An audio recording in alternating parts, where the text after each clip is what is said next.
Hey refugees, it's Matt here. I'm actually on the patio after youth group. Everybody's gone, so I just want to record a little video talking about what we talked about tonight at Refuge. We had a really good night. A lot of people here shot some good hoops, played some good music, sang some great worship. Just had some good laughs. Our topic tonight was anger, and something that we all deal with. Some people more than others, but you know, we're humans, and anger is a part of our human experience. Couple points that we tried to make tonight. Number one was um, being angry is not a sin. It's an emotion. It's just a part of our everyday experience. Um, we we have anger, we have sadness, we have happiness. I mean, it's just another one of those emotions, human emotions that we all experience. The Proverbs kind of gives us that warning, though. Um, we start out the talk tonight with Proverbs is in chapter 29, um, where, and I'm going to butcher this because I don't have it in front of me, I'm sorry, but the foolish person allows their anger to vent over. The wise person has control over their anger. That's the essence of that scripture. Um, Basically, it's saying, in your anger, if you allow it to, if you just fly off the handle, well, you're a foolish person. Or if in your anger, if you allow it just to go down inside and fester inside of you, you're a foolish person. Problem is that describes all of us, doesn't it? We all have moments where we fly off the handle, or we just kind of suck it inside and don't deal with it. But Proverbs is a book of wisdom, and it shows us the opposite of that. Is the wise person is someone who knows how to control it.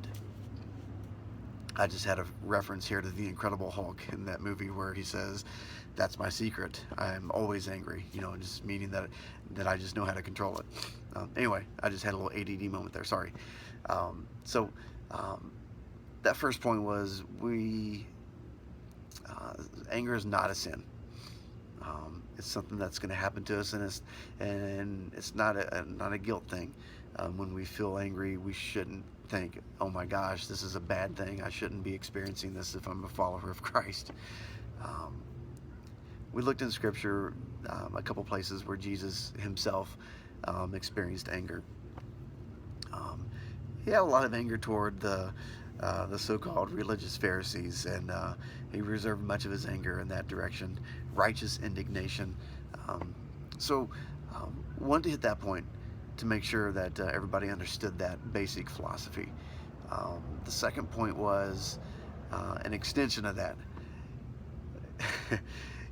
When we allow anger, um, or when we hang on anger,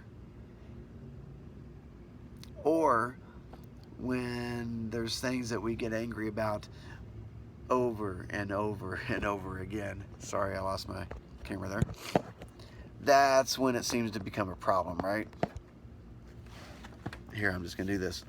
So, scripture, I believe it's in Ephesians that we read, where it just says, hey, when you're angry, don't sin. So it's kind of setting that up there and kind of um, hitting that point again, that anger is not sin, but when we are angry, it can cause some damage if we allow it to. Um, I think that the way I tried to describe it was, when we allow anger just to hang on,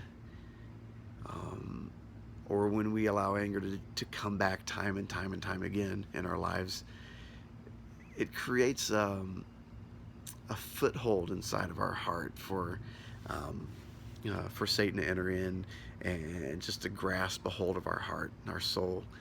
And when that happens, that's when we start doing stupid stuff. All right, that's when we fly off the handle at somebody, or we start a fight, or we say something stupid, or we just suck it in deep and never deal with it. the whole point of evil, and we believe evil is real. It just wants to get a foothold in your life, and anger is one way that it does that. Um, though anger itself is not a sin, when we hold on to anger, it allows that evil to get into our hearts, into a foothold situation where that can chain react into sin. Okay, and you guys know what that can lead to.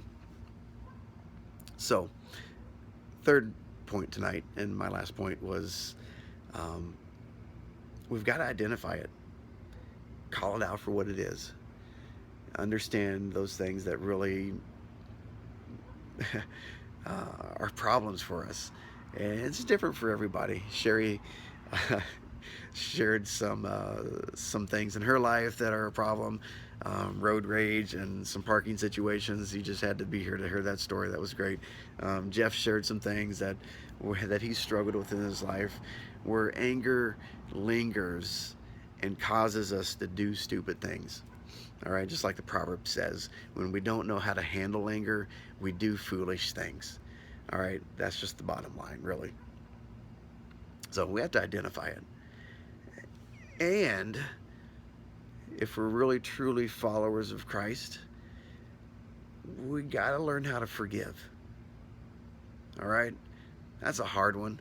I know I mentioned that tonight, and some people were probably thinking to themselves, nah, I, I don't forgive. I get revenge, or I get even, or I do it my way. I seek justice in other ways. And Bible's very clear about forgiveness as a two-way street. If we are wanting to expect forgiveness from God, then we better be able to give it to other people. All right? It's not a one-way street where we just get all the forgiveness that we need, but not share it with other people. Okay? Um, one of the biggest scriptures that it seems like we go over a lot because we just hit on some of these basic things in Scripture. One of the big commandments, love your neighbor as yourself. All right? We say that a lot, but sometimes we don't understand how powerful that command is, or why it's so powerful. Now, the reason forgiveness is so important is that when we forgive, even when it's not our fault, sometimes we need to be the person that says, you know what, I'm just sorry that this situation happened, or I'm sorry that if what I did caused this to happen, or it's okay to ask for forgiveness even when you think it may not be totally your fault, because the commandment is to love our neighbors as we love ourselves. There's no room for a Christian to create drama. There's no room for a Christian to take a situation and make it more anger in a situation. We're called to forgive. There's no easy or hard way to say that. We're called to forgive. And sometimes it's harder than others. But the point is, when we sense anger in our lives, and honestly, when we sense anger coming from other people, as believers, it's our responsibility to stop, take an inventory of what's going on. Is this really something that I need to be angry about? Is it justifiable? Is it something that in the big picture of life is really that important? 99% of the stuff stops right there, and we just say to ourselves, this really isn't a big deal for me to be angry about. Then we have to go and to figure out, how do I forgive that person who's wronged me, or how do I seek forgiveness from that person whom I've wronged myself, and be the peacemakers in the situation. Okay? I feel like I've kind of butchered this talk. So let me know if you've, yeah, my light just went out too, so I think the building is saying that I'm done. That's okay. One thing I want you to do, I posted this question out to Facebook before youth group, And some people really poured their hearts into this idea of, of allowing anger to consume their lives. And I really would encourage you to read those. Um, we kind of touched on them tonight, but they were so lengthy and there were so many of them that we couldn't hit every big point.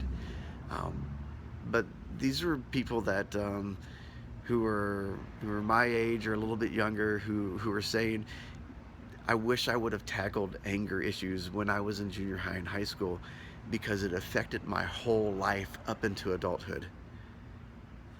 And they're encouraging us to just stop and take an inventory of what is it that we're really angry about.